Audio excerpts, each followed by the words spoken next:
ವರಿಷ್ಠರನ್ನ ಬೇಡಿಕೊಳ್ತಾ ಇದ್ದೇವೆ. ಯಾಕಂತಂದ್ರೆ ನಾವು ಎಲ್ಲ ಮೊನ್ನೆ ಉಪಚುನಾವಣೆಯಲ್ಲಿ ಶಿಗ್ಗಾಂವ್ನಲ್ಲಿ ಚುನಾವಣೆ ನಡೀತು, ಅಲ್ಲಿ ಕೂಡ 99% ಕಾಂಗ್ರೆಸ್ ಪಕ್ಷಕ್ಕೆ ವೋಟ್ ಮಾಡಿದ್ದೇವೆ.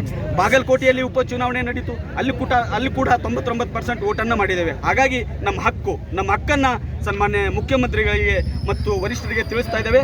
ನಮ್ಮ ಬಂಜಾರ ಜನಾಂಗದ ಏಕೈಕ ನಾಯಕ ರುದ್ರಪ್ಪ ಲಮಾಣಿ ಅವರನ್ನ ಸಚಿವ ಸ್ಥಾನ ಮಾಡಲೇಬೇಕು. ಕೂಡಲೇ ನಾವು ಕ್ಯಾಬಿನೆಟ್ ಸಚಿವರನ್ನಾಗಿ ಮಾಡ್ಬೇಕಂತೇಳಿ ನಾವು ಈ ಕೂಡ ಆಗ್ರಹಿಸ್ತೇನೆ. ಕೊಡದೆ ಹೋದ್ರೆ ಒಬ್ಬರೇ ಇದ್ದಾರೆ, ಏಕೈಕ ಫಸ್ಟ್ ಲಿಸ್ಟ್ ಒಳಗೆ ಯಾಕೆ ಈಗ ಕರ್ನಾಟಕ ರಾಜ್ಯದಲ್ಲಿ ಸುಮಾರು ಜನರಿಗೆ ಕಾಂಗ್ರೆಸ್ ಟಿಕೆಟ್ ಅನ್ನ ಕೊಟ್ಟಿತ್ತು, ಆದ್ರೆ ಏಕೈಕ ಶಾಸಕರು ಹಾವೇರಿಯಿಂದ ಒಬ್ಬರೇ, ಅದು ರುದ್ರಪ್ಪ ಲಮಾಣಿ ಸಾಹೇಬರು. ಹಾಗಾಗಿ ಅವರನ್ನ ಕೊಡ್ಲೇಬೇಕಂತೇಳಿ ಒತ್ತಾಯವನ್ನು ಮಾಡ್ತೇವೆ.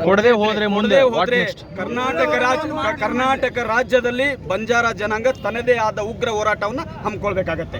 ಅಲ್ಲ, ಒಂದು ವೇಳೆ ಕೊಡದೇ ಇದ್ರೆ ಉಗ್ರ ಹೋರಾಟದ ಜೊತೆಗೆ ಮುಂದಿನ ದಿನಗಳಲ್ಲಿ ಚುನಾವಣೆಯಲ್ಲಿ ಏನಾದರೂ ಬದಲಾವಣೆ ಮಾಡುವಂತ ಸಾಧ್ಯತೆ ಇದೆ ಸರ್? ನಮ್ಮ ಜನಾಂಗ ಸ್ವಾಭಿಮಾನಿ ಜನಾಂಗ. ಈ ಬಂಜಾರ ಜನಾಂಗ ಒಂದ್ಸಲ ಮಾತು ಕೊಟ್ರೆ ಮುಗೀತು, ಯಾವುದೇ ಕಾರಣಕ್ಕೆ ಹಿಂಸರಿಯೋ ಪ್ರಶ್ನೆ ಇಲ್ಲ.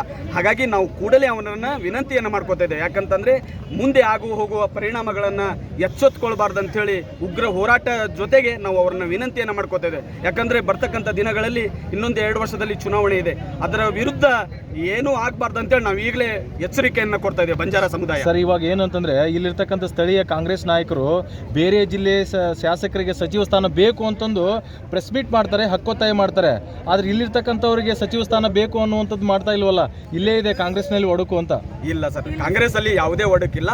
ಕಾಂಗ್ರೆಸ್ಸು ತತ್ವ ಸಿದ್ಧಾಂತದ ಪಕ್ಷ, ನಾವೆಲ್ಲರೂ ಒಗ್ಗಟ್ಟಾಗಿದ್ದೇವೆ. ಅದೇನಿಲ್ಲ, ಸಚಿವ ಸ್ಥಾನ ಯಾರಿಗೆ ಸಿಕ್ಕರು ಸಂತೋಷ ಅಂತ ಅವರು ಹೇಳಿದ್ದಾರೆ. ಆದ್ರೆ ನಮ್ಮ ಜನಾಂಗದ ಪರವಾಗಿ ನಮ್ಮ ಜನಾಂಗದ ಪರವಾಗಿ ನಾವು ಕೇಳ್ತಾ ಇದ್ದೇವೆ. ನಮ್ಮ ಜನಾಂಗದ ಪರವಾಗಿ ನಾವು ವಿನಂತಿಯನ್ನ ಮಾಡ್ಕೋತಾ ಇದ್ದೇವೆ. ನಮ್ಮ ಜನಾಂಗ ಮುಗ್ಧ ಜನಾಂಗ, ಸ್ವಾಭಿಮಾನಿ ಜನಾಂಗ. ಹಾಗಾಗಿ ಒಬ್ಬರೇ ಶಾಸಕರಿರೋದ್ರಿಂದ ರುದ್ರಪ್ಪ ಲಮಾಣಿ ಸಾಹೇಬ್ರಿಗೆ ಕೊಡ್ರಿ ಅಂತೇಳಿ ನಾವು ವಿನಂತಿಯನ್ನ ಮಾಡ್ಕೋತೇವೆ.